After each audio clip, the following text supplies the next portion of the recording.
Everyone, तो कैसे आप सब लोग। यानी कि अपन ने लास्ट लेक्चर में अपन ने रियलाइजेशन के अकाउंट बनाए थे नेसेसरी, जिसमें अपन ने पार्टनर रियलाइजेशन अकाउंट बनाया था, पार्टनर्स कैपिटल अकाउंट बनाया था और कैश एंड बैंक अकाउंट बनाया था। ठीक है, ये तीन अपन ने अकाउंट बनाए थे। तो जब अपन ने ये चैप्टर स्टार्ट किया था तो अपन ने बताया था कि कितने अकाउंट जो है मैक्सिमम से मैक्सिमम बन सकते हैं। 5 अकाउंट मैक्सिमम से मैक्सिमम बन सकते हैं, जो कि इस क्वेश्चन के अंदर रहेंगे। ठीक है, इसमें कुछ नई चीजें भी आएंगी जो अपन के लास्ट क्वेश्चन में नहीं थी। ठीक है, इसको जरा समझने की कोशिश करते हैं। क्वेश्चन लिखा हुआ है यहाँ पे कि D and R were partner है शेयरिंग प्रॉफिट एंड लॉस, जो कि इक्वल पार्टनर थे। ठीक है, 2 पार्टनर है इसके अंदर।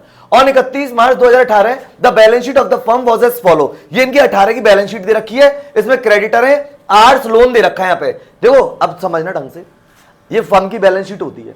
फर्म की बैलेंस शीट में अगर लायबिलिटी साइड कोई लोन दिख रहा है, इसका मतलब वो लोन फर्म ने ले रखा है। और कोई लोन अगर तुम्हें असेट साइड दे रखा है, इसका मतलब फर्म ने वो दिया है पार्टनर को। तो देखो यहाँ पे आर लोन लिखा हुआ है ना 15,000 का, इसका मतलब ये क्या है, आर से लिया है फर्म ने, इसलिए लायबिलिटी साइड शो रहा है, क्योंकि बैलेंस शीट फर्म की है।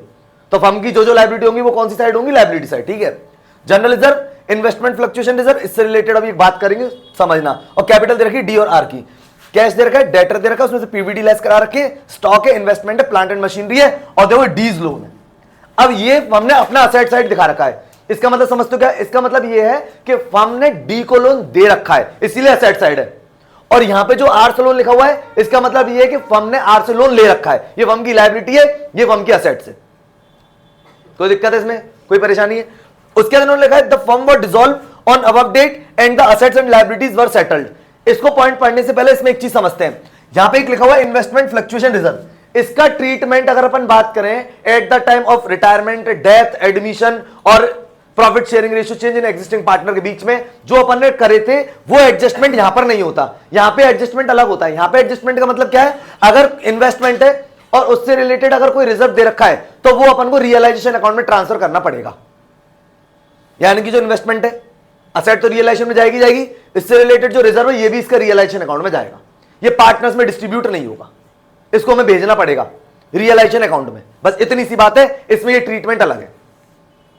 आ गई समझ में? क्योंकि जो भी प्रॉफिट लॉस होगा ना, वो सब रियलाइजेशन में होगा। बात आ गई समझ में आपको? यानी कि इन्वेस्टमेंट जो है, उसका जो ये रिजर्व बना हुआ है, इसको हमें कहां पे ट्रांसफर करना है, रियलाइजेशन अकाउंट में। ठीक है, पहला एडजस्टमेंट है इन्वेस्टमेंट का। ठीक है, इन्वेस्टमेंट फ्लक्चुएशन रिजर्व। बात आ गई समझ?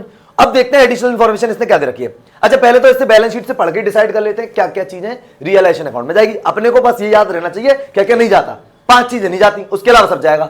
अब मैं बात करूं, क्रेडिटर जाएंगे। मैं बात करूं लोन, पार्टनर का लोन तो जाता ही नहीं है। General reserve, reserve and surplus जाते ही नहीं है। इन्वेस्टमेंट फ्लक्चुएशन रिजर्व जाएगा, क्योंकि मैंने बता दिया इन्वेस्टमेंट का है, इसीलिए ये जाएगा रियलाइजेशन। ये नया पॉइंट है, इसलिए बात समझ में आ रही है ना। ये रिजर्व एंड सरप्लस में आता है, लेकिन ये जाएगा कहां पे, रियलाइजेशन में, क्योंकि किससे रिलेशन है, इन्वेस्टमेंट से। आएगा नहीं समझ में? उसके कैपिटल जाती नहीं है। तो इसका मतलब अगर मैं यहां पे डिसाइड करूं तो एक क्रेडिटर यहां से जाएगा, बस। बात समझ में आ गई? अब बात कर लेते हैं असेट साइड की। कैश जाता नहीं है, डेटर जाएंगे और पीवीडी जाएगा लायबिलिटी साइड। स्टॉक जाएगा, इन्वेस्टमेंट जाएगा, प्लांट एंड मशीन जाएगा, लेकिन डीज लोन नहीं जाएगा, पार्टनर का लोन नहीं जाता। चाहे पार्टनर से ले रखा हो, चाहे पार्टनर को लोन दे रखा हो। बात समझ में आ गई? कोई दिक्कत है इसमें? अब जरा अपन बात कर लेते हैं। इन्होंने लिखा the firm was dissolved on above date and the assets and liabilities were settled. इन्होंने असेट्स को और लायबिलिटी को सेटल्ड किया। किस किस तरीके से किया है, वो ये पॉइंट में दे रखी बातें। ठीक है, जैसे इन्होंने बोला the creditor were paid of by giving them the plant and machinery at a discount 10% and the balance in cash. अब जरा देखो क्रेडिटर के बारे में बात कर लेते हैं। इन्होंने कहा creditor were paid of, creditor को पेमेंट करना ऑब्वियसली बात है, लायबिलिटी पेमेंट करनी पड़ेगी 60,000 रुपए की। ठीक है, इन्होंने बोला है उनको प्लांट एंड मशीनरी दे दी गई 10% डिस्काउंट पर। तो जरा देखना, प्लांट एंड मशीनरी हमको दिख रही 39,000 की। अच्छे से समझना, क्रेडिटर जो है हमारे वो दे रखे 60,000 के। बात समझ में आ गई? क्रेडिटर दे रखे 60,000 के, और इसको प्लांट एंड मशीनरी दी गई है, क्योंकि हमारी लायबिलिटी है, हमें इसे पे करना है और इसको पे करना है। तो उसके बदले इन्होंने प्लांट एंड मशीनरी दी है, वो भी 10% लेस पे, और बचा कुछ पेमेंट इन्होंने बोला कैश में करना है। तो देखो, प्लांट एंड मशीनरी 39,000 10% लेस पे दी गई है। अगर मैं 39,000 का 10% निकालूंगा तो 3900 होता है। माइनस करूंगा 3900 में से 39,000 माइनस करूंगा 3900, तो ये यानी कि इन्होंने प्लांट एंड मशीनरी इनको 35,100 में दे दी। बात समझना, क्रेडिटर ने बोला कि हमारे को 60,000 का पेमेंट चाहिए, क्रेडिटर को देना है हमें 60,000, डन। तो 60,000 की पेमेंट में फर्म ने तो उसको प्लांट एंड मशीनरी दी है, लेकिन कितने परसेंट कम पर, 10% कम पर, 10%। 39,000 है, इसकी मार्केट वैल्यू मतलब ये मानो कि इसकी मार्केट वैल्यू 35,100 है, तो क्रेडिटर ने ये ले ली 35,100 में। बात समझ में आ गई। और उन्होंने कहा जो हमारा बचा कुछ पेमेंट हो वो हमारा कैश में कर देना, ठीक है। तो अब देख लेते हैं 60,000 10 में से 1 गए तो 9, और यहां पे बचेगा आपका क्या कहते हैं 9, और 9 में से 5 गए तो 4, और यहां पे 5 में से 3 गए तो यानी 24,900 का हम लोग पेमेंट करेंगे क्रेडिटर को कैश में। दोबारा से समझ लो, ये पॉइंट क्या कह रहा था कि क्रेडिटर का पेमेंट है 60,000 का, वो हमें करना है। तो इन्होंने कहा प्लांट एंड मशीनरी ले ली, कितने परसेंट डिस्काउंट पे 10%, तो 39,000 का 10% लेस करने के बाद केवल प्लांट एंड मशीनरी की वैल्यू कितनी, 35,100, वो तो क्रेडिटर ने ले ली 35,100 में। अब क्रेडिटर का बैलेंस रह गया 24,900, इसको हमें कैश में पेड करना है। तो जब अपन ने रियलाइजेशन की एंट्री के बारे में बात करी थी तब मैंने आपको यह बताया था अगर कोई क्रेडिटर किसी असेट्स को टेक ओवर करेगा, ले लेगा, तो उसकी कोई एंट्री नहीं होगी, कोई एंट्री नहीं होगी। लेकिन अगर उस कैश पेमेंट करनी होगी तो उसकी एंट्री होगी। केवल हम 24,900 की एंट्री करेंगे बस। बात समझ में आ गई। केवल 24,900 रुपए की एंट्री होगी बस। असेट ले ली, असेट भी रियलाइजेशन में, क्रेडिटर भी रियलाइजेशन में, पेमेंट तो हुआ नहीं, बस असेट दे दिए, तो वो ऑटोमेटिकली एडजस्टमेंट हो जाता है रियलाइजेशन अकाउंट के अंदर। हमें सिर्फ कैश पेमेंट की एंट्री करनी है। अच्छा दूसरा पॉइंट सुन लो, हैंड टू हैंड बता देता हूं। ये 60,000 क्रेडिटर थे, ये पॉइंट केवल इतना लिखा होता है, इन्होंने केवल प्लांट एंड मशीनरी ले ली और कोई भी इंफॉर्मेशन नहीं होती आगे, तो पता है हम कोई एंट्री नहीं करते बस। चाहे इन्होंने 10% डिस्काउंट पे लिए 35,100 पे, लेकिन कैश पेमेंट की नहीं बोलता तो हम कुछ नहीं करते, इसकी एंट्री होती ही नहीं। अगर कोई पार्टनर अगर कोई क्रेडिटर कोई असेट को टेक ओवर कर लेते हैं, मतलब पेमेंट के रूप में असेट ले लेते हैं, तो उसकी एंट्री पोस्ट नहीं होती। लेकिन अगर वो असेट्स के अलावा कैश भी लेते हैं तो एंट्री पोस्ट होगी कैश पेमेंट की। बात समझ में आ गई। तो यहां पे अपन को 24,900 से एंट्री पोस्ट करनी पड़ेगी। ये बात पॉइंट समझ में आ रहा है क्रेडिटर का आपको, ठीक है। अब जरा देखो सेकंड पॉइंट क्या कह रहा है, R's loan was paid with interest ₹500, मतलब आर्स का लोन पेड किया है, आर का लोन है 15,000, 500 इंटरेस्ट पे और पे किया है। फर्म के लिए 500 लॉस है, बात समझना, और जो फर्म के लिए लॉस है वो सारा काम हो रहा है रियलाइजेशन के थ्रू। तो हमें क्या करना है, यहां पे 500 रुपए रियलाइजेशन में लेके जाने पड़ेंगे, 500 की इंटरेस्ट पे करनी पड़ेगी। उसकी एंट्री जरा देखना एक बार क्या हो सकती है। अगर हम कोई लायबिलिटी फर्म पे करेगी, यानी कि किसके अलावा, लोन के अलावा, लोन तो है ही इसका 15,000 का, 500 ये तो चला ही जाएगा, यानी कि इसको रियलाइजेशन में तो ट्रांसफर करेंगे नहीं, ये तो जाएगा अपने उसमें, लेकिन हमें लॉस कितना हो रहा है 500। तो जो इंटरेस्ट है पहले उस खर्चों को रियलाइजेशन में लेके जाना पड़ेगा। बात समझ आ रही है, रियलाइजेशन में लेके जाएंगे इंटरेस्ट का। एंट्री जरा देखना, realisation account DR to interest on loan account, कितने रुपए से, 500 से। बात समझ में आ गई। टू इंटरेस्ट ऑन लोन कर दी 500 से, रियलाइजेशन के लिए लॉस है, बात समझ में आ गई। और अगर इंटरेस्ट ऑन, ये हो गया इंटरेस्ट ऑन लोन, कोई दिक्कत इसमें, कोई परेशानी, हमने कितने रुपए का लोन यानी कि इंक्रीज कर दिया उनको 500, क्योंकि हमें इंटरेस्ट देनी। इसने कहा R's loan was paid with interest ₹500। हमने देखो 5 चीजें तो पड़ी थी, जाती नहीं है, यानी कि ये लोन तो जाएगा नहीं। तो जब ये रियलाइजेशन में नहीं जाएगा तो हमें पता है कि 15,000 तो जाना ही नहीं है, लेकिन फर्म को इस पर इंटरेस्ट और पेड करनी है, तो फर्म के लिए लॉस है ना 500 रुपए का, 500 का, तो फर्म कहां पे ले जाएगी, रियलाइजेशन में। एंट्री पोस्ट कर दी, realisation account to interest on loan, कोई दिक्कत, कोई इसमें परेशानी है, ये हमने पोस्ट कर दी, ठीक है, 500 से। उसके बाद इसमें आगे लिखा हो debtor realise 10% less than the amount of due from the them, यानी कि जितने भी डेटर हैं वो 10% हमें कम पर रियलाइज हुए। बात समझ में आ गई। Stock was taken over bye, किसने लिया, आर ने, कितने रुपए में, 7,000 रुपए।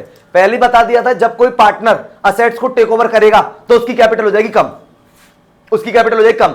एंट्री क्या पोस्ट करेंगे, R's capital account DR to realisation account, asset transfer करने की एंट्री, लायबिलिटी ट्रांसफर करने की एंट्री, असेट्स को सोल्ड करने की एंट्री, लायबिलिटी को पेमेंट करने की एंट्री, असेट्स को टेक ओवर करेगा कोई पार्टनर तो उसकी एंट्री, ठीक है, लायबिलिटी टेक ओवर करेगा पार्टनर तो उसकी एंट्री। जब असेट्स को टेक ओवर करेगा एंट्री पोस्ट होगी, पार्टनर की कैपिटल डेबिट हो जाएगी, एंट्री पोस्ट होगी R's capital account DR to realisation account, कितने रुपए से, 7,000 से।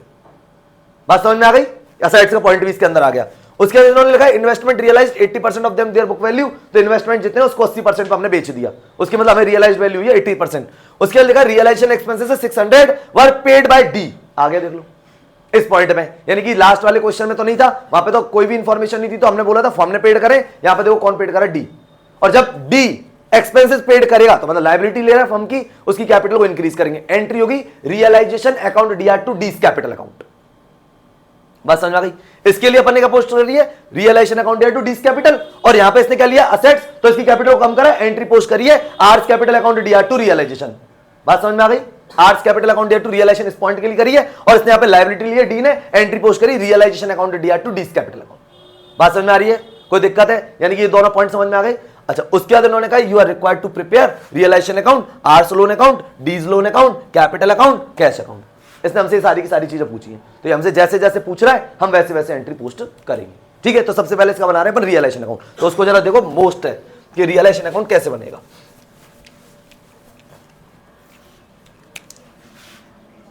रियलाइजेशन अकाउंट, इसको देख रहे हैं थोड़ा ढंग से, ये थोड़ा सा अच्छा है रियलाइजेशन का अकाउंट। इसमें particular amount then particular amount, particular amount then particular amount. सबसे पहले देखो रियलाइजेशन अकाउंट स्टार्ट करोगे, सबसे इजी पॉइंट ये है कि आपको सबसे पहले असेट्स को क्या करना पड़ेगा, ट्रांसफर करना पड़ेगा। ठीक है ना,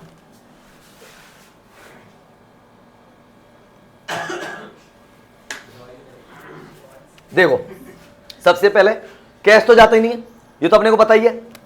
अपन पहले करेंगे टू डेटर, ठीक है, और डेटर कितने के 42,000 के, क्योंकि इसका जो पीवीडी है वो लायबिलिटी साइड ट्रांसफर होगा। पहला पॉइंट सबको समझ में आ गया। उसके बाद अपन इसको पहले करेंगे टू स्टॉक। देखो ये क्वेश्चन इजी पता है क्यों, और चैप्टरों से पहले अपन को सिर्फ बैलेंस शीट के आइटमों को सबसे पहले यहाँ पे ट्रांसफर करना होता है, जो book value as it is, कौन सी चीज नहीं जाती वो अपने को पता होना चाहिए। तो स्टॉक अपन ने ट्रांसफर कर दिया, कितने रुपए का, 12,000 रुपए का। यहां पे लिखा जी अपन ने टू इन्वेस्टमेंट, इन्वेस्टमेंट दे रखा है 18,000 का, अपन ने ट्रांसफर कर दिया। उसके बाद दे रखा है to plant and machinery account, ये अपने को दे रखा है यहाँ पे 39,000 का। ठीक है, ये अपन ने चार चीज इसमें ट्रांसफर करी, कोई दिक्कत है इसमें? ठीक है, अब उसके बाद हमें पता है कि लोन तो जाता ही नहीं है, तो अपन ट्रांसफर कर नहीं रहे। लायबिलिटी की बात करें तो क्रेडिटर जाएगा, ये हमने पहले डिसाइड कर लिया, ये जाएगा नहीं। रिजर्व एंड सरप्लस जाते नहीं। इन्वेस्टमेंट फ्लक्चुएशन रिजर्व जाएगा क्योंकि इन्वेस्टमेंट का है। आगे कहानी समझ में, तो हमने यहाँ पे लिखा बाय क्रेडिटर, और क्रेडिटर दे रखे आपको 60,000 के, तो अपन ने 60,000 ट्रांसफर कर दिया।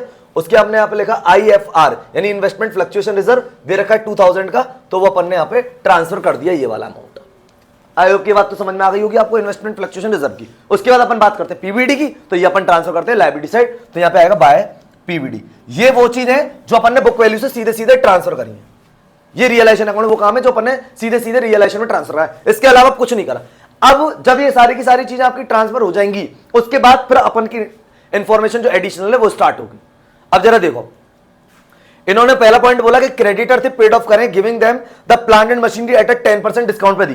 तो अपन को पता है प्लांट एंड मशीनरी 39,000 की थी, 10% लेस पे दी, तो अपन ने माइनस करा दिया था 3,900, तो 35,100 अमाउंट आ रही थी।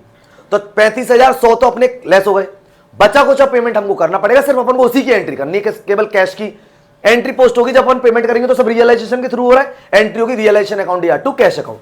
ठीक है, यहाँ पे कैश अकाउंट दे रखा है इसलिए हम कैश से कर रहे हैं, तो टू कैश। तो देखो 60,000 के थे क्रेडिटर, उसमें से 35,100 की अपन ने उनको वो दे दी, तो 24,900 बच रहे थे, वो हमने पेमेंट करा दिया। आयोग की बात आपको समझ में आ गई होगी, यानी कि क्रेडिटर कैश पेमेंट करा दिया, 60,000 में से 35,100 की तो उनको प्लांट एंड मशीनरी दे दी, बचा कुछ कैश में पेमेंट कर दिया। ठीक है, उसके बाद फिर आगे चलते हैं। इन्होंने यहां पे बोला R's loan was paid with interest ₹500, तो अपन ने इसकी एंट्री आपको करवाई थी, आ रही समझ में, एंट्री पोस्ट करी थी realisation account DR2 interest on loan. ठीक है, तो हमने रियलाइजेशन में यहां पे लिखेंगे टू इंटरेस्ट ऑन, किसके लोन पे दे रखा था, आर के पे, तो आर्स लोन, ये हो गया 500 का, ये इंटरेस्ट हमने देखो यहां पे कर दी। ठीक है, लोन ट्रांसफर नहीं होता, लेकिन एडिशनल कोई भी चीज पेड कर रहे हो, भाई लोन है 15,000 का, उससे ऊपर आप कोई चीज पे कर रहे हो तो आप पे तो करोगे, वो तो बात मान ली, भैया सेट ऑफ कहां से कराओगे, रियलाइजेशन अकाउंट से। ठीक है, बात समझ आ गई। जब तक कोई चीज रियलाइजेशन में जाएगी नहीं तो आप पेमेंट कैसे करा पाओगे उसका, तो 500 का अपन ने कर दिया, टू इंटरेस्ट और आर्स लोन 500 का। आयोग की बात आपको समझ में आ गई, पहला पॉइंट बहुत इंपॉर्टेंट क्वेश्चन है। ठीक है, उसके अंदर आगे चलते हैं। यहाँ पे इन्होंने कहा डेटर रियलाइज्ड हुए 10% less then amount due from them, 42,000 के थे, हमें बुक वैल्यू मतलब 42,000, कितने परसेंट पे लेस पे, 10% पे, यानी कि 4200 माइनस करेंगे। ठीक है, तो जब हमारे को पता है कि जब कोई असेट्स को हम रियलाइज करते हैं, पैसा आता है, एंट्री पोस्ट करते हैं कैश अकाउंट DR2 रियलाइजेशन, तो यहां पे लिखेंगे बाई कैश। ठीक है, अंडरलाइन कर देते, पहले यहां पे लिख देते डेटर। ठीक है, क्योंकि जितनी भी असेट्स को रियलाइज करेंगे उसका पैसा एक साथ अपन लोग कैश में ऐड करेंगे। 42,000 के 10% इसमें से लेस करेंगे, तो यानी कि 4200, तो 37,800 आ जाएगा डेटर का अमाउंट। बात समझ में आ गई, 37,800। उसके बाद आगे चलते हैं। इन्होंने यहां पे लिखा हुआ है कि stock was taken over by R, 7,000 रुपए में। जब कोई पार्टनर स्टॉक को रखेगा 7,000 का, तो अपन को पता है असेट टेक ओवर करेगा तो उसकी जो कैपिटल है उसकी कम होगी, एंट्री पोस्ट होगी R's capital account DR2 realisation, तो रियलाइजेशन के अकाउंट में बाय आर्स कैपिटल।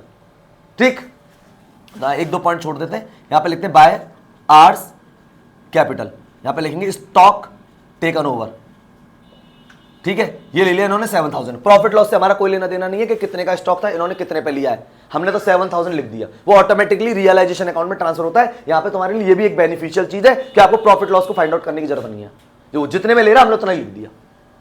आगे कहानी समझ में, ठीक है। उसके बाद हम बात कर लेते हैं, अब यहां पे लिखा हुआ है इन्होंने इन्वेस्टमेंट रियलाइज्ड हुआ है 80% of their book value, investment था 18000 का, 80% पे हुआ है, तो अपन निकाल लेंगे यहां पे 18000 इंटू 80% उसका, ये अमाउंट आ रहा है आपका 14400, तो यहां पे भी इन्वेस्टमेंट लिखेंगे 14400। जब इन्वेस्टमेंट रियलाइज होगा तो वही सेम एंट्री होगी post cash account DR to realisation, यानी असेट्स को रियलाइज करने की एंट्री सीधी सीधी यही है। आप चाहे जितनी भी असेट्स सोल्ड होंगी सबकी एंट्री यही पोस्ट होगी, cash to realisation, cash to realisation, ठीक है। तो इन्वेस्टमेंट लिख दे 14400 का, बात समझ में आ गई, कोई दिक्कत है इसमें, ठीक है। अब चलते हैं आगे, इन्वेस्टमेंट के बाद हम बात कर लेते हैं। उसके बाद इन्होंने यहां पे ये दे रखा है कि एक्सपेंसेस पेड करें 600 के, वो भी डीन है, तो यहां पे लायबिलिटी ली है। जब कोई पार्टनर लायबिलिटी को लेगा एंट्री पोस्ट होती है realisation account DR to partners capital account, यहां पे डी ने लिया तो एंट्री पोस्ट करेंगे realisation account DR to D's capital, ठीक है। तो यहां पे लिखेंगे टू डीज कैपिटल, यहां पे लिखेंगे रियलाइजेशन एक्सपेंसेस इन्होंने लिए हैं, वो भी कितने रुपए के हैं 600 के। बोलो ये बात समझ में आ रही है, कोई दिक्कत है, कोई परेशानी है? अच्छा, इसका अपन यहां पे टोटल करके लिख देते हैं 37,800 प्लस 14,400, तो ये आ रहा है इसका 52,200, ठीक है। ये अपन ने टोटल कर दिया, ठीक है। उसके बाद आप और कोई भी इसमें पॉइंट नहीं है, तो अब अपन इसमें निकालेंगे प्रॉफिट लॉस। एक बार दोबारा आपको रिकॉल करा देते हैं। देखो अपन ने पहले सारी लायबिलिटी और असेट जो भी हमें ट्रांसफर करना था वो हमने कर दिया, पहला पॉइंट। उसके बाद हम आए क्रेडिटर पे, इन्होंने बोला क्रेडिटर को जो पेमेंट दिया गया वो तो प्लांट मशीनरी दी गई है, वो भी उसको 10% कम पर। ऐसा होता है जब कोई क्रेडिटर होता है और हमें उसको पेमेंट करना है, तो हमने कहा भाई हमारे पास जितना कैश हम वो कैश तो देंगे, लेकिन हमारे पास एक असेट है उसे हम देना चाहते हैं। तो हमारे वो कह रहे हैं कि आपकी असेट कितने की है, हमने कहा 39,000 की है। बोला 39,000 की तो नहीं लेंगे हम इसे 10% कम पर लेंगे। तो उन्होंने कहा ठीक है भैया, 39,000 का 10% लेस करा 3900, तो इसकी वैल्यू आई एक्चुअल में 35,100। तो इन्होंने कहा अब ये तो हमें दे दो, तो 35,100 रुपए की तो प्लांट एंड मशीनरी इन्होंने ले ली। आगे गाड़ी समझ में? अब वो कह रहे हैं जो बचा कुछ पेमेंट है वो हमारा कैश में कर दो, तो 60,000 में से 35,100 तो हमने माइनस करा दिए क्योंकि हमने प्लांट एंड मशीनरी दे दी, ठीक है। इसकी एंट्री नहीं होती जब कोई क्रेडिटर कोई असेट्स टेक ओवर करता है तो जो केवल कैश पेड की एंट्री होती है वो हमने यहाँ पे कर दी 24,900, ठीक है। ये था क्रेडिटर का पॉइंट यहां से। उसके बाद आर लोन पेड करना है, हमें पता है कि आर का लोन तो जाएगा ही नहीं रियलाइजेशन में, लेकिन इंटरेस्ट पेड करनी है 500 की, तो वो अपन ने यहाँ पे ले आ गए क्योंकि वो लॉस है। आगे गाड़ी समझ में? एंट्री पोस्ट कर दी realisation account to interest on A's loan, वो इंटरेस्ट ऑन आर्स लोन। आगे गाड़ी समझ में? 500 रुपीज की।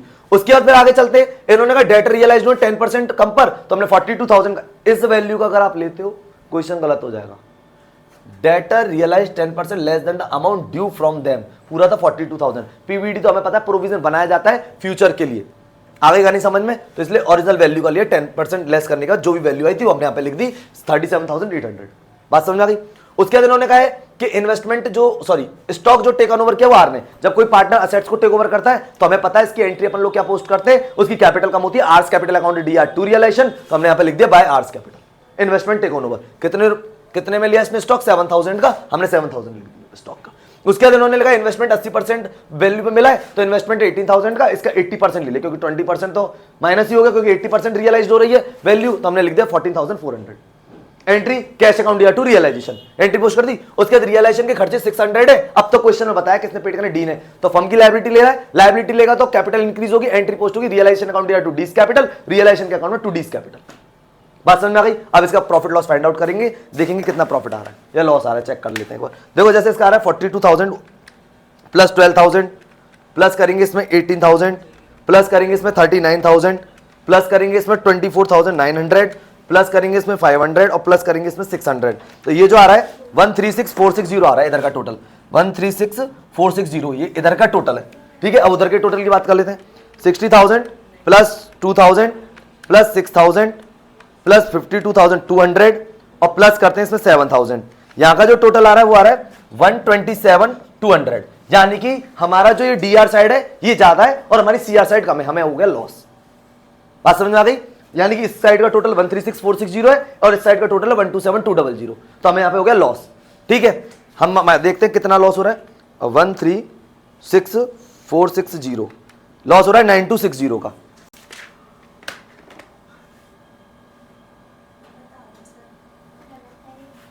तो अपने टोटल में कोई गलती हुई है, एक बार चलो चेक कर लेते हैं।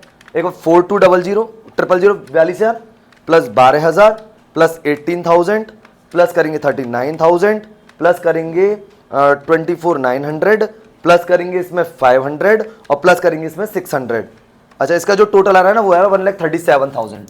टोटल गलत हो गया, 1,37,000 आ रहा है इधर का, ठीक है। और अपन उधर से माइनस करेंगे 1,27,200, तो ये अपना आएगा 9,800 का लॉस। यहां पे अपन लिखेंगे बाय पार्टनर्स कैपिटल अकाउंट, ये आएगा 9,800 का लॉस, ठीक है।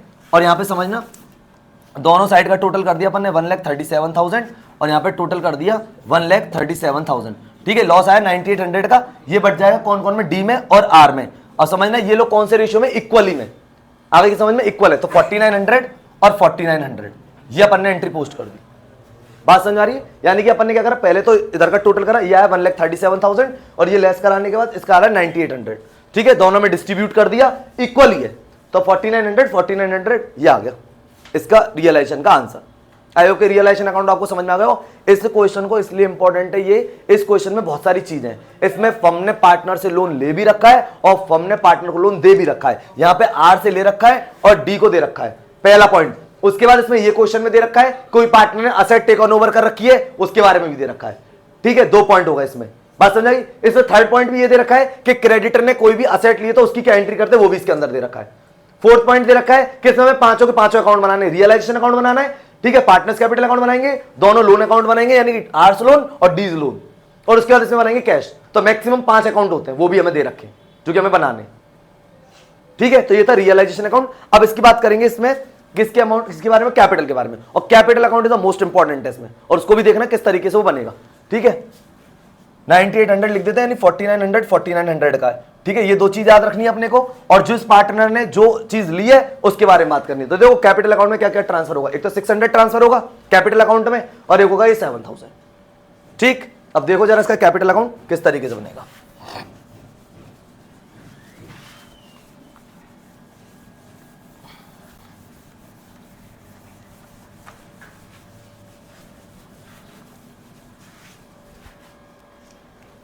पार्टनर्स कैपिटल अकाउंट, अब एक बार देख लो इसको अच्छे से।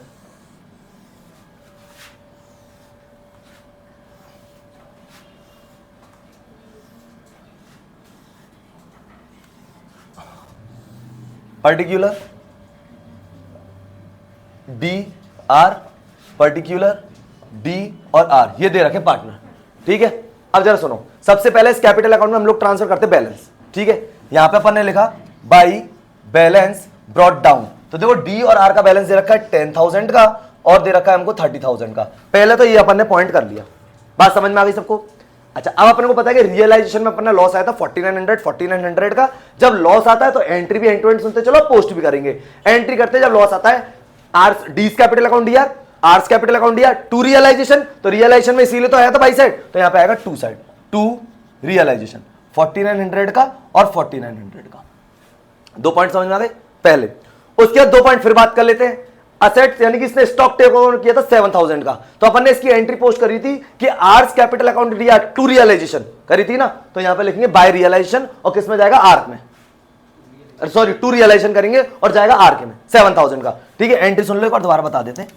यहां पे लिखा था R's capital account D R to realisation, क्योंकि इन्होंने स्टॉक टेक ओवर करा था, और जब कोई असेट स्टॉक टेक ओवर करता है तो उसकी कैपिटल क्या होती है, कम, तो कम होती है तो डीआर करेंगे, तो ठीक है। यहां पे जाएगा टू रियलाइजेशन, ठीक है। आर के में जाएगा 7,000। बोले बात समझ में आ रही है, ठीक। अच्छा, अब बात कर लेते हैं एक्सपेंसेस लिए थे इन्होंने 600 के, डी ने एंट्री पोस्ट क्या करी थी उसको भी देख लो आप।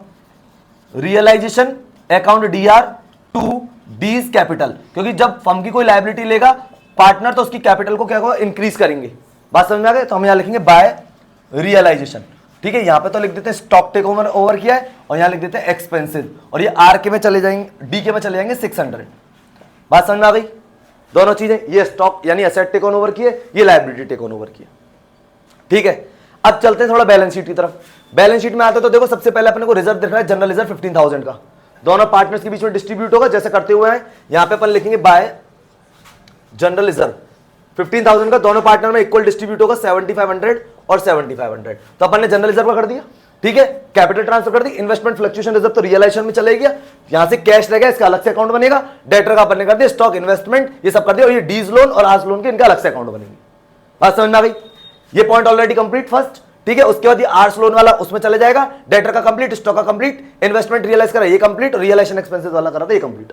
बात आ गई समझ में? अब इनका फाइनल पेमेंट कराना है, इन सबको ऐड करेंगे और यहां लिखेंगे टू कैश अकाउंट, ठीक है। इसको एक बार आप ढंग से देखना, टू कैश अकाउंट कितना कितना आ रहा है वो देखो, देखो 10,000 प्लस करेंगे इसमें 600 और प्लस करेंगे इसमें 7,500, इसका जो टोटल आ रहा है वो आ रहा है 18,100, उसमें से माइनस कराएंगे इसमें 4,900, तो इनका जो नेट पेमेंट बनता है वो निकलता है 13,200, ठीक है। ये होगा टोटल इसका 18,100। बात समझ में आ गई? इनका टोटल करा और ये माइनस कराया, ये कैश में निकाल दिया इनका, ठीक। ऐसे अपन क्या करेंगे आर का, देखो 30,000 प्लस 7,500, इसका जो टोटल आ रहा है वो आ रहा है 37,500, उसमें से माइनस करेंगे 4,900 और माइनस कराएंगे इसमें 7,000, तो इनका जो टोटल बनता है वो बनता है पेमेंट करना 25,600, टोटल आएगा 37,500। ये पेमेंट इसको करना है, ये पेमेंट करना है डी को और ये करना है आर को। ये इनका नेट पेमेंट है फाइनल कैपिटल अकाउंट का। बात आ गई समझ में? कोई दिक्कत कोई परेशानी है इसके अंदर? तो ये अपन ने निकाल दिया इसका पेमेंट, यानी कि अपन को जो डी का पेमेंट करना है वो करना है 13,200 का, और अपन को जो आर का पेमेंट करना है वो करना है 25,600 का, ठीक। ये अपन ने इसका कैपिटल अकाउंट बना दिया। कोई परेशानी है इसमें? कोई दिक्कत है? अच्छा, अब अपन बात करेंगे लोन अकाउंट बनाने की, ठीक है। तो उस लोन अकाउंट को भी देख लो।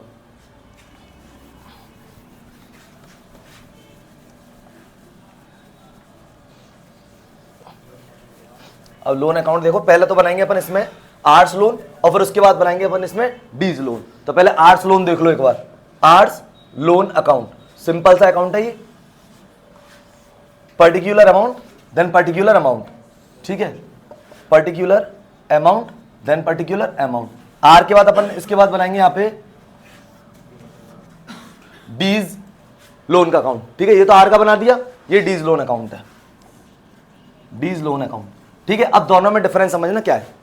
आर लोन जो है ना ये फर्म की लायबिलिटी है, डीज लोन है फर्म की असेट्स है, क्योंकि यहाँ पे असेट साइड आ रहा है इसका मतलब फर्म ने इसको दिया है, और यहाँ लायबिलिटी साइड आ रहा है इसका मतलब फर्म ने इससे लिया है। जो लायबिलिटी है वो है आर की। सबसे पहले देखना क्या लिखा है मैंने यहाँ पे, मैंने यहाँ लिखा बाई बैलेंस ब्रॉट डाउन, और कितने रुपए लिखा है 15,000, ये लिख दिया, डन। पहला पॉइंट। इंटरेस्ट दी थी, एंट्री पोस्ट करी थी वहां पे realisation account DR to R's interest on R's loan, तो आर्ट्स लोन में यहाँ पे जाएगा बाई रियलाइजेशन। बात समझ में आ गई? कहां जाएगा? बाई रियलाइजेशन, क्योंकि अगर वो 500 रुपए हमने रियलाइजेशन में नहीं डाले होते तो हम इसको यहाँ पे डायरेक्ट दिखाते तो गलत है। ये पहले उस खर्चों को हमने रियलाइजेशन में डाला, हमने यहाँ पे लिख दिया बाय रियलाइजेशन अकाउंट 500 का, ये है इंटरेस्ट का पैसा, ठीक।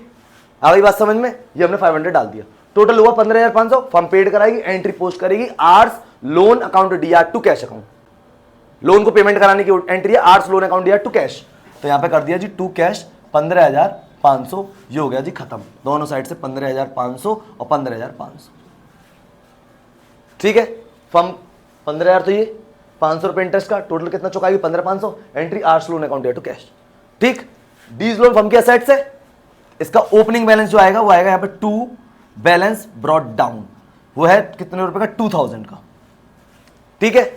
फर्म इससे लेगी, पैसा आएगा, एंट्री पोस्ट करेगी cash account DR to D's loan, यहां पे लिखेंगे बाई कैश 2,000 का, अकाउंट क्लोज हो गया 2,000 और 2,000, 4 अकाउंट कंप्लीट हो गए हमारे। ये हमारा आर्ट्स लोन है, मोस्ट इंपॉर्टेंट है, इंटरेस्ट ट्रांसफर करी, इंटरेस्ट का कोई पंगा नहीं होता तो अपन ना तो रियलाइजेशन में डालते ना ये यहां पे आती, सीधे ब्रॉट डाउन लिखते और टू कैश कराते सीधे 15,000, लेकिन अभी 500 रुपए इंटरेस्ट का लफड़ा था तो पहले इंटरेस्ट ले आए, ठीक है। आगे समझ, और अपन ने पेमेंट करा दिया, कोई दिक्कत कोई परेशानी। और हमने डीज लोन है, ये फर्म की असेट्स है, जो असेट्स होती है उसका बैलेंस होता है ब्रॉट डाउन यानी to side, to balance brought down, और बाई कैश यानी कि हमें पैसा देगा, एंट्री पोस्ट करेंगे cash account DR to D's loan. आ गई बात समझ में? अब फाइनल अकाउंट बनेगा और जिसका नाम है कैश अकाउंट। अगर हमारा कैश अकाउंट इक्वल आता है तो इसका मतलब हमारा क्वेश्चन एकदम सही है। बात समझ में आ रही है? अब जरा उस कैश अकाउंट में नजर डालेंगे, एक बार ढंग से देखना, ठीक है। 15,500 का इससे, और ये एंट्री सारी की सारी किस में अकाउंट में पोस्ट होगी? कैश में, मतलब जितनी एंट्री कैश आ रही है ना वो सब कैश अकाउंट पोस्ट होंगी, ठीक है। स्टार्ट करते हैं भाई। अब जरा देखो एक मिनट, कैश अकाउंट बहुत मोस्ट होता है इसमें, जैसे सब जगह बैलेंस शीट थी ना ऐसी इसमें ना कैश अकाउंट मोस्ट है। अब उसको देखना कैश अकाउंट इक्वल आता है कि नहीं आता, वो चेक करेंगे इसमें। लास्ट एंड फाइनल अकाउंट है ये, ठीक। अब देखो cash account, cash account particular amount then particular amount, particular amount, then particular amount. ठीक है, सबसे पहले देखना इसमें करना है क्या है। सबसे पहले हम लोग लिखेंगे इसमें बैलेंस। ठीक है, तो कैश का बैलेंस हमें पता असेट्स है, तो to balance brought down, cash का बैलेंस दे रखा 25,000, सबसे पहले पोस्ट कर दिया ये पॉइंट नंबर फर्स्ट। अब चलते रियलाइजेशन अकाउंट में। तो रियलाइजेशन अकाउंट में असेट से जितना पैसा रियलाइज हुआ था, एंट्री पोस्ट करी थी कैश अकाउंट दिया टू रियलाइजेशन, तो यहां पे लिख देता हूं टू रियलाइजेशन। ठीक है, अच्छा यहां पे लिख देते हैं एसेट्स, और एसेट से कितना पैसा रियलाइज हुआ था वो भी समझा देते हैं। वहां पे तो तुम्हें बता ही दिया था, एक तो पैसा आया था इन्वेस्टमेंट से, ठीक है, एक तो, और एक आया था हमारे डेटर से, बस दो लोगों से टोटल पैसा आया था। कितना आया था वो एक बार देख लेते हैं कितना आ रहा था। देखो इससे तो अपन को आया था 42,000 इंटू 10% लेस पे आया था, तो 37,800 तो हमारा डेटर से आया था। ठीक है, और ये इन्वेस्टमेंट थे 18,000 के, ये आए थे हमको 80% पे, तो एक आया था इनसे 14,400। ये दो अमाउंट आई थी हमारे पास, 14,400 और 37,800, तो टोटल पैसा आया था 52,200। ठीक है, ये आपको रियलाइजेशन अकाउंट में दिख गया होगा। ठीक, दो पॉइंट बात समझ आ गई। अब बात कर लेते पेमेंट साइड की। तो रियलाइजेशन में अपन ने क्या क्या पेमेंट कराया था उसकी बात करते हैं।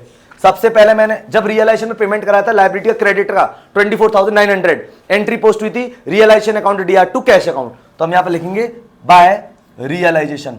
ठीक है, क्रेडिटर को पेमेंट करा था, ठीक है, 24,900 का। बात समझ में आ गई। उसके अलावा और कोई खर्चा नहीं है इस अकाउंट में। ठीक है, देख लो, क्रेडिटर को जो करा था वो लिख दिया, आर्स लोन वाला अभी आएंगे, डेटर का रियलाइज हुआ था वो लिख दिया, स्टॉक लिख दिया, टेकन ओवर तो इसने ले लिया। ठीक है, इन्वेस्टमेंट का लिख दिया अपन ने इसमें, और जो खर्चे थे वो डी ने लिए, तो यहां पे कैश में पेड हुआ नहीं था, ये हुआ था रियलाइजेशन के थ्रू। डन। अब इसके बाद अपन ने बनाया था कैपिटल अकाउंट। तो कैपिटल अकाउंट में डी का निकला था 13,200 और आर का निकला था 25,600। एंट्री क्या पोस्ट करेगी सुन लीजिए, D's capital account DR, R's capital account DR to cash, तो यहां पे लिखेंगे by D's capital by R's capital. तो डी की कैपिटल में तो अपन लिखेंगे यहां पे 13,200 और उसकी में लिखेंगे 25,600। ये हो गया 2 पॉइंट। डन। ठीक है, अभी बनाए थे लोन अकाउंट। लोन बनाया था सबसे पहले आर का, हमने आर को पेमेंट किया था 15,500 का, 15,000 तो ये रहा, 500 इंटरेस्ट के थे, एंट्री पोस्ट करी थी R's loan account DR to cash, तो by R's loan, by R's loan account 15,500। ठीक, आ गई बात समझ में। और उसके बाद जो डी था इससे 2,000 रुपए मंगवाए थे, एंट्री पोस्ट करी थी cash account DR to D's loan, तो यहां पे लिखेंगे टू डीज लोन अकाउंट 2,000। ये सारा का सारा काम कर दिया। रियलाइजेशन से निकाल कर लाए दो पेमेंट, दो अमाउंट वाली, पार्टनर्स कैपिटल अकाउंट से निकली, ये आर्स के लोन अकाउंट से निकली है, और ये किसके से निकली, डीज। आगे कहानी समझ में, कोई दिक्कत कोई परेशानी। अब इसका हम करेंगे एक बार टोटल, अगर बराबर आ जाएगा क्वेश्चन ओके, कोई पॉइंट में गड़बड़ नहीं हुई है, देख लेते हैं। 25,000 प्लस करेंगे इसमें 52,200 और प्लस करेंगे 2,000, इधर का जो बैलेंस आ रहा है 79,200 आ रहा है, उधर का देख लेते हैं कितना आ रहा है 24,900 प्लस करेंगे 13,200 प्लस करेंगे 25,600 और प्लस करेंगे इसमें से 15,500, ये आ रहा है 79,200। तो इसका ये बैलेंस बराबर आ गया, यानी कि ये था कैश अकाउंट, तो जो कि इसमें इक्वल आ गया। इसमें 5 अकाउंट बनाया अपन ने, रियलाइजेशन अकाउंट बनाया, पार्टनर्स का कैपिटल अकाउंट बनाया, आर्ट्स लोन अकाउंट बनाया, डीज लोन अकाउंट बनाया और कैश अकाउंट बनाया। सारी की सारी एंट्री पोस्ट कर दी, बता दिया क्रेडिटर जब कोई असेट टेक ओवर करेगा तो क्या करना है, जब कोई पार्टनर लायबिलिटी टेक ओवर करेगा तो क्या करना है, असेट टेक ओवर करेगा तो क्या करना है, एंट्रीज बता दी और इसके सारे अकाउंट बता दी। आई होप कि आपको अच्छे से समझ में आ गया होगा। फिर भी देखो क्वेश्चन का रिवीजन आपको करना पड़ेगा, क्योंकि ये क्वेश्चन पार्टनरशिप में यही होता है कि अगर आप जब तक रिवीजन नहीं करेंगे तब तक आपको ये क्वेश्चन नहीं आ सकते, चाहे आप हमसे पढ़ लो चाहे किसी और से पढ़ लो। ठीक है, तो रिवीजन करें, कोई प्रॉब्लम आ रही तो कमेंट सेक्शन में लिखें, जिससे कि हम आपकी प्रॉब्लम को सॉल्व कर सके। तो मिलते हैं नेक्स्ट लेक्चर में नेक्स्ट टॉपिक के साथ, तब तक के लिए guys goodbye and thank you.